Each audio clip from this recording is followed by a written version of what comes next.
باب صلاۃ سفر، باب ہے نماز سفر کے بیان میں، سفر میں نماز پڑھنا۔ پہلی فصل ہے 1333 نمبر روایت ہے، حضرت انس بن مالک رضی اللہ عنہ فرماتے نبی کریم صلی اللہ علیہ وسلم نے ظہر میں پڑھی مدینہ میں 4 رکعتیں اور عصر پڑھی ذوالحلیفہ میں جا کے 2 رکعتیں۔ یہ جو ذوالحلیفہ ہے یہ اہل مدینہ کا میقات ہے، یہاں پر بیر علی بھی ہے، اور یہ آقا کریم علیہ السلام نے تب ارادہ فرما لیا اور نکل پڑے اپنے شہر مدینہ سے۔ ذوالحلیفہ مدینہ سے کچھ کلومیٹر دور ہے، تقریباً 3 میل شاید، واللہ عالم بصواب کتنا ہے، تو وہاں جا کے پڑھی۔ اور مصنف ابن ابی شیبہ میں اور روایت مولا علی پاک کی پہلے بھی ہم بیان کر چکے ہیں کہ آپ بصرہ سے نکلے اور 4 ہی پڑھی زور کی رکھتے ہیں۔ پھر فرمایا لو جاوزنا ھذا الخص لصلینا رکعتین، اگر ہم ان یہ جو لگی ہیں جھونپڑیاں، یہ جو مکان ہیں، انہیں عبور کر جاتے تو ہم 2 پڑھتے۔ یعنی جب بندہ اپنے شہر کی حد سے باہر نکل جائے اور سفر شرعی کی اس کی نیت ہو تو اس کی قصر نماز شروع ہو جاتی ہے۔ مثلا ہم یہاں شیخو پورہ سے ہیں، ہم یہاں سے سفر گاڑی سے نکلے ہیں، فیصل آباد روڈ کا جو بائی پاس ہے یہ کراس کر کے آگے روڈ پہ چڑھ کے ہم نے نماز پڑھنی ہے، تو جس مسجد میں بھی پڑھیں گے ہم قصر پڑھیں گے، کیونکہ شہر کی جو حد ہے نا سٹی کی وہ ہم چھوڑ چکے ہیں۔ سمجھ لگی مسئلے کی؟ تو شہر کی جب آپ حد کو چھوڑ کے آگے نکل جائیں تو آپ کی قصر نماز شروع ہو جاتی ہے۔ ٹھیک ہے، ضلع تو کہاں تک جاتا ہے شیخ پورہ، اور تحصیل بھی کتنی دور تک ہے، تو بس شہر کی حد جب ختم ہو گئی آپ کی قصر شروع ہو گئی۔ اور قصر نماز جو ہمارے نزدیک ہے اس کے اندر بڑا ایک اندازہ لگانے کے بعد محتاط قول ہے آج کے دور کے حساب سے 92 کلومیٹر کا۔ 92 کلومیٹر آپ نے سفر کرنا ہے تو آپ کی نماز قصر ہوگی۔ اگر آپ جدھر جا رہے ہیں ادھر کتنے دن رہنے کی نیت ہو، 15 دن سے کم، پھر کیا ہے، اگر رہنا 15 یا سے زیادہ پھر پوری نماز۔ 1334 نمبر روایت ہے، حارثہ ابن وہب الخزاعی رضی اللہ عنہ فرماتے ہیں میں نماز پڑھائی نبی کریم صلی اللہ علیہ وسلم نے، اور ہم کثرت اتنے زیادہ کبھی بھی امن والے نہیں تھے جتنے امن والے اس دن تھے مینا میں، حضور نے 2 رکعتیں پڑھائی۔ حج کے موقع پہ جب حاجی جاتے ہیں تو وہ وادی مینا میں 2 رکعتیں پڑھتے ہیں، متفق علیہ یہ روایت ہے۔ 1335 نمبر روایت ہے، یعلا ابن امیہ فرماتے ہیں میں نے عمر بن خطاب رضی اللہ تعالیٰ عنہ کو عرض کی، اچھا یہاں پہ آقا کریم علیہ السلام چونکہ مسافر تھے 2 رکعتیں، آگے آئے گا حضرت عثمان غنی مینا میں 4 پڑھتے تھے، کیونکہ انہوں نے اپنا گھر لے لیا تھا، وہ مقیم تھی۔ اگر کسی کوئی بندہ 2-4 ماہ کے لیے گیا ہے اور اس نے نیت کر لیا کہ مکہ میں نے 20 دن رہنا ہے، زیادہ دن رہنا ہے، تو پھر وہ مکہ پاک میں نماز پوری پڑھے گا۔ ہم جب جاتے ہیں وہاں پہ عمرہ کے لیے، حج کے لیے، تو ہمارا اس طرح ہوتا ہے 7 دن مکہ میں، 7 مدینہ میں، پھر 7 مکہ میں، 15 دن ایک جگہ رہنے کا ہوتا نہیں انتظام۔ تو جب ہم نماز پڑھیں گے اگر امام کے ساتھ پڑھیں تو پوری، اور اگر امام کے ساتھ رہ جاتی ہے اکیلے پڑھنے تو پھر قصر وہاں پہ 1300 کوئی بندے نہیں پڑھتے قصر، وہ آگے آتا ہے، حدیث آئے گی۔ 1335 نمبر روایت ہے، یعلا ابن امیہ فرماتے میں نے عمر بن خطاب رضی اللہ تعالیٰ عنہ کو عرض کی کہ بے شک اللہ تعالیٰ تو فرماتا ہے کہ تم قصر کرو نماز میں اگر تمہیں ڈر ہو کہ تمہیں کافر کوئی آزمائش میں ڈالیں گے یا تمہیں کوئی نقصان دیں گے۔ تو اب تو لوگ امن میں ہیں، قرآن کہتا ہے نماز قصر کرو کہ جب تمہیں خوف ہو، تو اب تو ہمیں کوئی خوف نہیں ہے۔ حضرت عمر فرمانے لگے مجھے بھی تعجب ہوا تھا جو تجھے تعجب ہو رہا ہے۔ میں نے نبی کریم صلی اللہ علیہ وسلم سے پوچھا تھا حضور آقا اب تو ہم امن میں ہیں، تو اب ہم نماز قصر کریں گے سفر میں؟ تو نبی علیہ السلام نے فرمایا صادقاتن، یہ جو نفل نماز اپنا نماز فرض کے اندر قصر ہے نا 4 کی 2، یہ صدقہ ہے جو اللہ تعالیٰ نے تو ان نمازوں کو کم کر کے تم پر صدقہ کیا ہے۔ فاقبلوا صدقتہ، اللہ کے صدقے کو قبول کرو۔ اب ہمارے کئی بندے نہیں جی ہمارا دل ہی نہیں مانتا قصر نماز کا، ہمارا دل ویسے یہ کہتا ہے کہ پوری پڑھ لینی چاہیے، دل ہمارا سوچ، ہر بندے کی اپنی سوچ، ہر بندے کا اپنا دل ہے۔ نبی کریم صلی اللہ علیہ وسلم نے ارشاد فرمایا یہ اللہ نے تم پر صدقہ کیا ہے، اس کو قبول کر۔ اور حضور آپ قصر نماز پڑھتے تھے خود، فرمایا قبول کر لو۔ اور حافظ ابن حجر اسقلانی نے یہاں پہ کہا کہ یہاں پہ اپنا یہ جو ہے صدقہ اس کا معنی ہے کہ نفل، یہ ایک زائد چیز ہے کہ تم پہ رخصت ہے، واجب نہیں ہے۔ ملا علی قاری نے اس کا جواب دیا، قرآن میں آیا انما الصدقات للفقراء مصارف زکوٰۃ، اب وہاں پہ صدقہ سے مراد نفلی صدقہ ہے، وہاں پہ زکوٰۃ وہ جو واجب ہے بندے پہ، تو لہٰذا یہاں پہ بھی صدقہ سے مراد انما الصدقات والا واجب ہے۔ یہ دلیل امام اعظم ابو حنیفہ کی ہے کہ یہ حدیث پاک، اس حدیث سے استدلال کرتے ہوئے امام صاحب فرماتے ہیں قصر نماز سفر میں کرنا بندے پہ واجب ہے۔ امام مسلم نے اس حدیث کو روایت کی۔ 1336 نمبر روایت حضرت انس بن مالک فرماتے ہیں نبی صلی اللہ علیہ وسلم کے ساتھ مدینہ سے مکہ کی جانب نکلے تو فکان یصلی رکعتین رکعتین، آقا کریم علیہ السلام 2 رکعتیں پڑھتے حتیٰ کہ ہم لوٹ آئے مدینہ میں۔ پوچھا گیا آپ کتنی دیر مکہ میں ٹھہرے؟ کہا جی ہم ٹھہرے تھے 10 دن۔ کتنے دن؟ یہ بھی اس کے اندر ہے کہ کم از کم نیت کتنی؟ 15 دن کی۔ تو 10 دن اگر حضور رہے تو سفر کی نیت نہیں تھی یا اقامت کی نیت نہیں تھی، سفر تھا۔ اگر اقامت کی نیت ہوتی تو نماز مکمل ہوتی۔ تو یہاں پہ حضرت انس فرماتے ہیں 2 رکعتیں پڑھتے تھے حالانکہ 10 دن وہاں رہے۔ شوافع کا مذہب ہے کہ 3 دن سے زیادہ پوری ہے، یہ حدیث اس کے خلاف، اور یہ متفق علیہ بخاری مسلم کی روایت۔ اگر 3 دن سے زیادہ کسی جگہ پر قیام کرنے کی وجہ سے پوری نماز ہوتی تو آقا کریم علیہ السلام پوری پڑھتے، حالانکہ حدیث میں آتا 10 دن تک حضور قصر پڑھتے رہے۔ سمجھ لگ گئی؟ یہاں پہ ہے کہ حضرت عبداللہ ابن عباس اور عبداللہ ابن عمر رضی اللہ تعالیٰ عنہما دونوں سے مروی ہے، امام طحاوی حدیث لائے ہیں کہ جب بندہ کسی جگہ پہ جائے اور مسافر ہو اور بندے کے دل میں یہ ہو کہ میں 15 راتیں یہاں رہوں گا تو پوری نماز پڑھے، کیا کرے؟ یہ حضرت عبداللہ بن عباس کا بھی قول ہے اور حضرت عبداللہ بن عمر کا بھی فتویٰ ہے رضی اللہ عنہ۔ اور یہاں پہ ملا علی قاری کہتے ہیں والعصر فی مثلہ کالخبر، اس طرح کے مسئلوں میں جو اثر ہے، اثر کیا ہوتا ہے؟ ہاں جی، ہاں جی، قول۔ تو ملا علی قاری کہتے ہیں اس طرح کے معاملے میں اثر بھی کالخبر، حدیث کی طرح، یعنی حدیث مرفوع حکمی ہے یہ بھی۔ اور حضرت مصنف ابن عبد الرزاق کے اندر عبداللہ بن عمر کی سند سے ہے کہ آپ آذربائیجان گئے، وہاں پہ برف نے ان کو روک لیا، 6 مہینے رہے وہاں پر، تو 6 مہینے ہی آپ قصر نماز پڑھتے رہے۔ کتنے مہینے؟ کیوں؟ اس کی وجہ کہ آپ روزانہ یہ نیت کرتے تھے کل کوئی راستہ نکلا تو ہم چلے جائیں گے، کل کوئی راستہ نکلا تو ہم، 6 ماہ تک کوئی راستہ ہی نہیں نکلا تو آپ قصر پڑھتے رہے۔ اس کی وجہ جب آپ کی کوئی ایگزیکٹ نیت نہیں ہے اقامت کی تو قصر ہے۔ اچھا جی۔ اور انس بن مالک فرماتے ہیں کہ آپ عبد الملک بن مروان کے ساتھ شام میں 2 مہینے رہے، 2 رکعتیں پڑھتے رہے۔ وہ اسی طرح تھا، جنگوں میں جاتے تھے، پتہ ہی نہیں تھا ہوتا، بس یہ ہوتا تھا کہ کل ہم کوچ کریں گے، پھر کوئی مسئلہ ہو گیا، کل ہم کوچ کریں گے، پرسوں چلے جائیں گے، 2 دن بعد بس ایسے کرتے کرتے دن زیادہ لگ جاتے تھے، جنگوں میں ایسے ہی ہوتا تھا۔ تو اس وجہ سے اگلی روایت 1337 نمبر روایت ابن عباس رضی اللہ عنہ فرماتے ہیں نبی کریم صلی اللہ علیہ وسلم نے سفر کیا، فاقامت 19 یوماً، تو آپ 19 دن ٹھہرے، 2 رکعتیں پڑھتے رہے۔ ابن عباس کہتے ہیں ہم نماز پڑھتے مکہ اور مدینہ کے درمیان 19 دن تک، مکہ اور مدینہ کے 2 رکعتیں، جب ہم 19 سے زیادہ ٹھہرتے تو ہم 4 پڑھتے۔ امام بخاری سے روایت کیا۔ ابن حجر اسقلانی فرماتے ہیں کہ یہ حضرت عبداللہ بن عباس کا تفرد ہے اس کے اندر، ٹھیک ہے، یہ 19 والا۔ اور اس کے اندر یہ ہے کہ 19 دن آپ 2 رکعتیں پڑھتے رہے، اس کا مطلب وہی ہے جو پچھلی روایت کا، جیسے ابن عمر والی 6 مہینے والی، کہ آپ کسی جنگ میں تھے، 19 دن تک آپ کو پتہ نہیں تھا کہ ہم نے یہاں 15 دن یا اس سے زائد رہنا، نیت کر کے گئے تھے کہ 1-2 دن میں جنگ ختم ہوگی آگے چلیں گے، لیکن 19 دن تک وہاں پر رہے اور نیت نہیں تھی اقامت کی کہ ہم ٹھہریں گے 15 دن، تو لہٰذا 2 رکعتیں پڑھتے رہے، ٹھیک ہے، کیونکہ پیچھے صحیح سند سے گزر گیا، امام طحاوی لائے ہیں کہ عبداللہ ابن عباس کا خود فرمانا کیا ہے 15 دن والا، تو ایسا ہو ہی نہیں سکتا کہ فرمائیں کچھ اور کریں، ایسے تو نہیں ہو سکتا، تو اس کی یہ تعویل کی جائے گی۔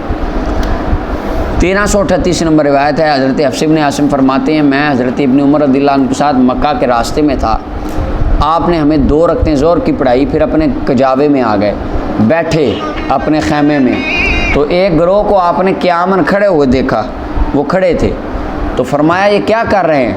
میں نے کہا جی یہ نفل نماز پڑھ رہے ہیں۔ فرمایا اگر نفل نماز ہی ہم نے پڑھنی تھی تو میں پوری نماز ہی پڑھ لیتا، اگر اگلے پہ نفل پڑھنے تھے یعنی وہ نماز چاشت غالباً پڑھ رہے تھے۔ فرمایا اگر چاشت کی نماز سفر میں پڑھنی تھی تو میں پوری نماز 2 کی بجائے 4 رکعتیں پڑھ لیتا۔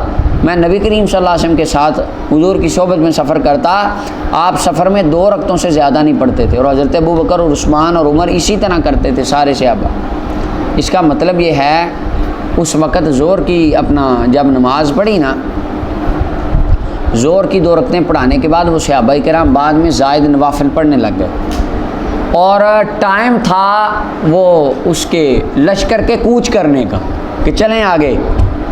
ان بندوں کی نفلوں نے لشکر کو لیٹ کر دیا، اس وجہ سے حضرت عبداللہ بن عمر رضی اللہ عنہ نے ان کو یہ معاملہ کہا، مگر نہ آگے حدیث آئے گی کہ عبداللہ بن عمر خود بھی اگلی پچھلی رکھتے ہیں نفل جو سنتے موقدہ پڑھتے تھے، آگے آ رہی ہے حدیث، بخاری مسلم کی روایت ہے۔ 1349 نمبر روایت ہے۔ 39 نمبر ابن عباس فرماتے ہیں نبی علیہ السلام جمع کرتے زور اور اثر کو جب آپ علی ظاہری سیر، جب آپ سواری کی پشت پر ہوتے، مغرب اور عشاء کو جمع کرتے، یعنی اسی طرح کہ جیسا کہ احناف کا ہے کہ ظہر آخری وقت میں، یعنی 4 بجے اگر ظہر کا ٹائم ختم ہونا ہے، 3:50-55 پہ ظہر اور 4 بجے عصر کا شروع ہو گیا، فوراً 7 عصر، یہ جمع کرنا، یعنی ایک نماز اینڈ والے ٹائم میں اور دوسری پہلے ٹائم میں۔ پیچھے باب الجمع بین الصلاتین والے باب میں یہ گزر گئی ڈیٹیل، کیونکہ قرآن کہتا ہے ان الصلاۃ کانت علی المؤمنین کتابا موقوتا، ایک مقرر وقت میں نماز فرض ہے۔ آگے 1340 نمبر روایت ابن عمر فرماتے نبی کریم صلی اللہ علیہ وسلم نماز پڑھتے سفر میں لا راحلتی، اپنی سواری پر، جہاں پر بھی آپ وہ سواری جا رہی ہوتی، اشارہ کرنا نماز رات کی نماز کا، سوائے فرائض کے، فرائض نماز حضور نے سواری پر پڑھے نہیں، اور وطر بھی پڑھتے اپنی سواری پر، یہ ابتدا کی بات ہے۔ اور بعد میں آتا ہے کہ حضرت عبداللہ بن عمر کے بارے میں ثابت ہے کہ آپ وطر سواری سے اتر کے پڑھتے تھے، تو یہ ابتدان ہے۔ بعد میں جب ان کی تاکید آ گئی پھر یہ حکم اس طرح منسوخ ہو گیا، یا آقا کریم علیہ السلام کا خاصہ تھا۔ اچھا جی، متفق علیہ روایت ہے۔ 1341 نمبر روایت ہے، عائشہ عائشہ رضی اللہ عنہ فرماتی ہیں ہر کام نبی کریم صلی اللہ علیہ وسلم نے ہر طریقہ اپنایا ہے، نماز کو قصر کرنے کا بھی اور پورا کرنے کا بھی، شرح السنہ میں روایت ہے۔ اس کا ایک تو معنی یہ ہے، یہ معنی مراد لیا جا سکتا ہے کہ حضور علیہ السلام نماز کو قصر کرتے، یعنی 4 کی 2 و اتمہ، اور پورا پڑھتے۔ پورا کیا مطلب ہے؟ فجر کی 2 ہیں تو ان کو 2 ہی، فجر کی 2 ہی پڑھنا، یہ ہو گیا تام پوری۔ جو پوری ہیں ان کو مثلا مغرب کی 3 پوری اور فجر کی 2، باقی ظہر عصر عشاء میں قصر۔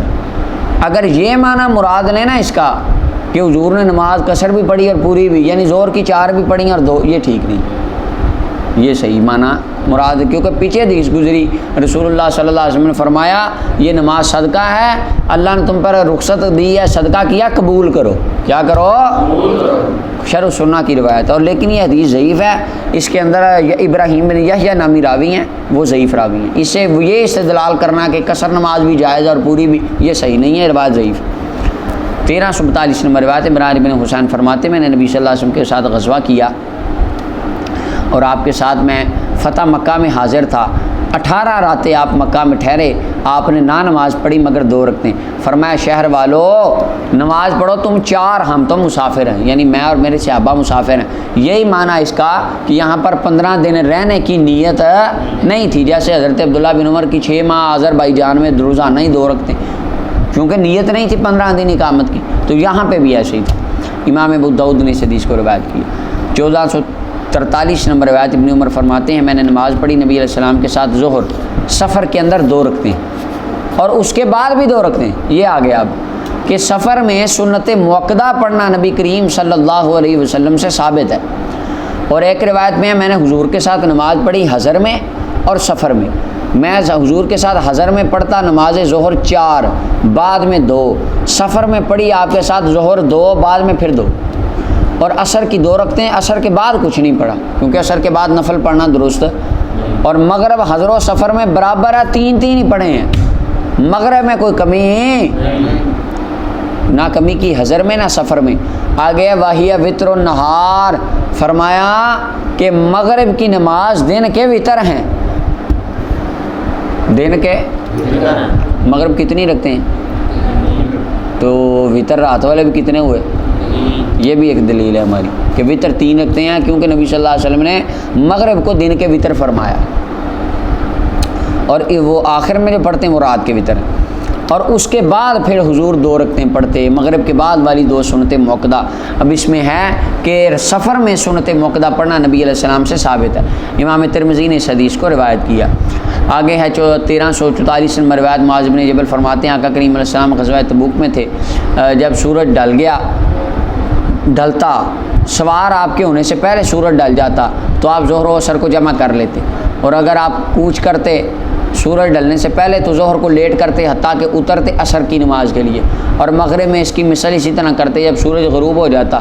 اگر سورج غروب ہو جاتا کوچ کرنے سے پہلے تو مغرب عشاء جمع کر لیتے، اور اگر آپ سوار ہو جاتے سورج غائب ہونے سے پہلے تو مغرب کو لیٹ کرتے حتیٰ کہ عشاء کے لیے اترتے، پھر انہوں کو اکٹھا کرتے. امام ابو داؤد اور ترمذی نے روایت کیا. اچھا، اب یہاں پہ اس کی ڈیٹیل پیچھے بھی گزر گئی ہے کہ ظہر کے وقت میں عصر کی نماز نہیں پڑھ سکتے. کیوں؟ قرآن کیا کہتا ہے؟ ان الصلاۃ کانت علی المؤمنین، نماز ایک مخصوص ٹائم میں فرض ہے. ظہر کی نماز عصر میں نہیں ہو سکتی، عصر کی ظہر میں نہیں ہو سکتی، ادا نہیں ہو سکتی، قضا تو پھر اور بات. تو جو آتا ہے نبی علیہ السلام کے بارے میں کہ آپ نمازوں کو جمع کرتے تھے، یہی ہے کہ ظہر کے لاسٹ والے ٹائم میں ظہر پڑھتے ہیں، اور ساتھ عصر کا ٹائم شروع ہو جاتا، اور سنتے پڑھتے پڑھتے تو ساتھ عصر ہو جاتی ہے، یعنی اپنے اپنے ٹائم میں. اگر کسی روایت میں آیا بھی ہے کہ آپ نے ایک پچھلے وقت میں اگلی نماز لا کے پڑھی، تو یہ روایتیں بالکل اس کے اوپر کسی امام کا عمل نہیں ہے. اچھا جی، وہ امام ترمذی رحمۃ اللہ علیہ نے بھی لکھا ہے اسے العلل کے اندر کہ میری ان روایتوں پہ کسی نے 2 روایتوں پہ کسی نے عمل نہیں کیا. اس میں ایک یہ جمع بین الصلاتین والی ہے، غیر وقت میں نماز. اچھا جی، اور صحیحین کے اندر روایت ہے، بخاری کے اندر ہے، ابن مسعود فرماتے ہیں میں نبی صلی اللہ علیہ وسلم کو غیر وقت میں کبھی نماز پڑھتے نہیں دیکھا، یعنی ٹائم ہو ظہر کا اور حضور اس میں اثر پڑھنے سے کبھی نہیں ہم نے دیکھا. اور امام ابو داؤد روایت کرتے ہیں کہ وقت کو مقدم کرنے کے اندر کوئی حدیث صحیح نہیں ہے. یہ جتنی روایتوں میں آتا ہے نا کہ نبی صلی اللہ علیہ وسلم نے ایک ٹائم میں اگلی نماز لا کے پڑھی مقدم کر کے، یعنی ظہر کے ٹائم میں اثر پڑھ لی اس دن کی پہلے ہی. امام ابو داؤد کہتے ہیں اس باب میں کوئی روایت نبی صلی اللہ علیہ وسلم سے صحیح ثابت نہیں. اچھا جی، 1345 نمبر روایت انس بن مالک فرماتے ہیں نبی کریم صلی اللہ علیہ وسلم جب سفر فرماتے اور ارادہ کرتے نفل نماز پڑھنے کا تو قبلہ کی طرف منہ کرتے، اپنی اونٹنی کا اور تکبیر کہتے، پھر نماز پڑھتے جہاں بھی اس کی رکاب جاتی. پھر سواری پھر بھی جائے تو پھرتی رہے، ہاں سواری پہ بیٹھ کے نفل نماز پڑھنا جائے. امام ابو داؤد نے اس کو روایت کی، سفر میں اس کی اجازت ہے. 1346 نمبر روایت جابر فرماتے ہیں مجھے نبی کریم صلی اللہ علیہ وسلم نے بھیجا کسی حاجت میں آیا، آپ نماز پڑھ رہے تھے اپنی سواری پر مشرق کی جانب، اور آپ سجدہ کرتے جو رکوع سے زیادہ جھکا ہوا ہوتا. امام ابو داؤد نے اس کو روایت کیا. تیسری فصل 1347 نمبر روایت ابن عمر فرماتے ہیں نبی کریم صلی اللہ علیہ وسلم نے مینا میں 2 رکعتیں پڑھائیں. حضرت ابو بکر بھی 2 رکعتیں پڑھتے، عمر رضی اللہ عنہ بھی ابو بکر کے بعد 2 رکعتیں پڑھتے، حضرت عثمان بھی اپنی خلافت کے آغاز میں 2 رکعتیں پڑھتے. پھر حضرت عثمان 4 پڑھنے لگ گئے. اس کے بعد ابن عمر رضی اللہ تعالیٰ، اب یہاں پہ حضرت عثمان 4 کیوں پڑھتے تھے؟ اس کی مختلف وجوہات ہیں. ایک تو وجہ یہ تھی کہ لوگ دیہاتی آتے حج کے موقع پہ، انہوں نے دیکھا کہ حضرت عثمان 2 رکعتیں پڑھتے ہیں، تو انہیں لگا کہ شاید نماز 2 رکعتیں ہی ہوتی ہے کیونکہ امیر المومنین 2 پڑھتے ہیں. پھر حضرت عثمان غنی رضی اللہ عنہ نے دیکھا کہ یہ معاملہ تو اس طرح لوگوں کے لیے ایک اسوہ ہے. آپ نے مکہ پاک میں گھر لیا، آپ کی جائیداد تھی مکہ میں، اور یہ بھی ہے کہ آپ نے اپنی ایک زوجہ کو اس گھر میں رکھا، تو آپ پھر کبھی زندگی میں ایک دن کے لیے بھی مکہ مکرمہ آتے تو آپ پوری نماز پڑھتے. دیکھیں نا، میرا گھر ہے شیخ پورہ میں، ایک لاہور میں، میں لاہور جاؤں اپنے گھر، وہ میرا ذاتی گھر، میں وہاں بھی پوری پڑھوں گا، یہاں آ جاؤں یہاں بھی پوری پڑھوں گا، ٹھیک اس طرح. تو اس وجہ سے حضرت عثمان غنی رضی اللہ تعالیٰ عنہ پھر وہاں مکہ میں جا کے 4 رکعتیں پڑھتے تھے، کیونکہ آپ کا وہ وطن اصلی تھا، وہاں گھر تھا آپ کا، تو آپ وہاں جا کے اقامت کی نیت کرتے تھے. حضرت ابن عمر جب امام کے ساتھ پڑھتے تو 4، اکیلے پڑھتے تو 2، یہ نشانی لگا لیں۔ جب ہم جا کے امام کے ساتھ پڑھیں گے تو پوری، کیونکہ امام جب مقیم ہوگا، رہائشی محلے کا امام ہے، ہم مسافر ہیں، امام تو 4 پڑھائے گا تو ہم 4 ہی پڑھیں گے، اور اگر ہم اکیلے پڑھیں گے پھر اپنی قصر کریں گے۔ متفق علیہ، بخاری مسلم نے اسے روایت کیا۔ 1348 نمبر روایت ہے، عائشہ رضی اللہ عنہ فرماتی ہیں کہ نماز فرض کی گئی 2 رکعتیں، پھر نبی کریم صلی اللہ علیہ وسلم ہجرت فرما کے مدینہ چلے گئے، 4 رکعتیں فرض ہو گئی۔ سفر کی نماز چھوڑ دی گئی پہلے فرضوں پر، الفریضۃ الاولیٰ۔ امام زہری کہتے ہیں میں نے عروہ رضی اللہ عنہ کو کہا کہ کیا وجہ ہے عائشہ پاک پوری نماز پڑھتی ہیں؟ فرمایا وہ بھی طویل کرتی ہیں جیسا کہ حضرت عثمان طویل کرتے تھے۔ متفق علیہ روایت۔ ایک حدیث میں آتا ہے کہ نماز فرض کی گئی 2 رکعتیں، پھر سفر کے اندر اس 2 رکعتوں کو پورا رکھا گیا، یعنی یاد باقی رہے، اور حضر کے اندر 4 ہو گئی۔ یعنی سفر میں جب ہم نماز 2 رکعت پڑھتے ہیں، ایک تو یہ رخصت ہے ہمیں، اور دوسرا اس کے اندر یاد ہے ابتداء اسلام کی۔ ابتداء اسلام میں 2 رکعت فرض ہوئی تھی نماز، مکہ میں جب تھے معراج سے پہلے 2 رکعتیں پڑھتے تھے۔ اچھا، اب یہاں پہ عائشہ رضی اللہ تعالیٰ عنہ سفر میں پوری نماز پڑھتی تھی، اس کی وجہ کافی ساری یہاں پر باتیں ہیں، مولا علی قاری رحمۃ اللہ علیہ نے اس کی توجیحات لکھی ہیں۔ سب سے جو اچھی توجیح ہے وہ یہی ہے کہ سند صحیح کے ساتھ امام دارقطنی نے روایت کیا، عروہ کہتے ہیں میں نے اماں پاک سے پوچھا آپ سفر میں 4 کیوں پڑھتی ہیں؟ فرمایا کیا ہے میرے بھانجے، میں اگر یہ پڑھتی ہوں نا بھتیجے پوری نماز بھی، تو لا یشک علیہ، مجھ پر شاک نہیں، مجھ پر ہاں، تو بس اس لیے میں پوری پڑھ لیتی ہوں۔ تو آپ یہ تعویل فرماتی تھیں کہ اگر بندے میں طاقت ہے تو وہ پڑھ لے، لیکن یہ آپ کا تفرد تھا اما عائشہ رضی اللہ تعالی عنہا کا، آپ کا اجتہاد تھا ذاتی۔ ایک طرف اما عائشہ رضی اللہ تعالی عنہا کا عمل ہے، ایک طرف نبی کریم صلی اللہ علیہ وسلم کا فرمان ہے، تو ترجیح رسول اللہ کے فرمانے علی شان کو، کہ حضور نے فرمایا یہ اللہ نے تم پر صدقہ کیا ہے، قبول کرو، ہمارے لیے حکم یہی ہے، حدیث قولی۔ 1349 نمبر روایت ابن عباس فرماتے ہیں اللہ تعالیٰ نے، یہ بھی آ گئی حدیث، فرمایا اللہ نے فرض کیا تم پر نماز اپنے نبی صلی اللہ علیہ وسلم کی زبان کے ذریعے، حضر میں 4، سفر میں 2، فرض کیا کیا ہے؟ سفر میں 2 فرض کی، اور خوف میں 1 رکعت۔ خوف میں ایک ہے نا، ایک پڑھ کے چلا جائے، کھڑا ہو، پھر اگلا آ جائے، پھر وہ چلے جائیں۔ امام مسلم نے اسے روایت کیا، یہ بھی امام اعظم ابو حنیفہ کی دلیل ہے، اور یہ حدیث مولا علی قاری کہتے ہیں حدیث مرفوع حکمی قولی ہے۔ 1350 نمبر روایت ہے، حضرت عبداللہ ابن عباس اور ابن عمر رضی اللہ عنہما دونوں فرماتے ہیں کہ نبی کریم صلی اللہ علیہ وسلم نے سفر کے اندر 2 رکعتوں کو سنت قرار دیا، طریقہ قرار دیا، وہ تمام غیر کثیر، اور وہی دونوں تمام ہیں، کم نہیں ہیں۔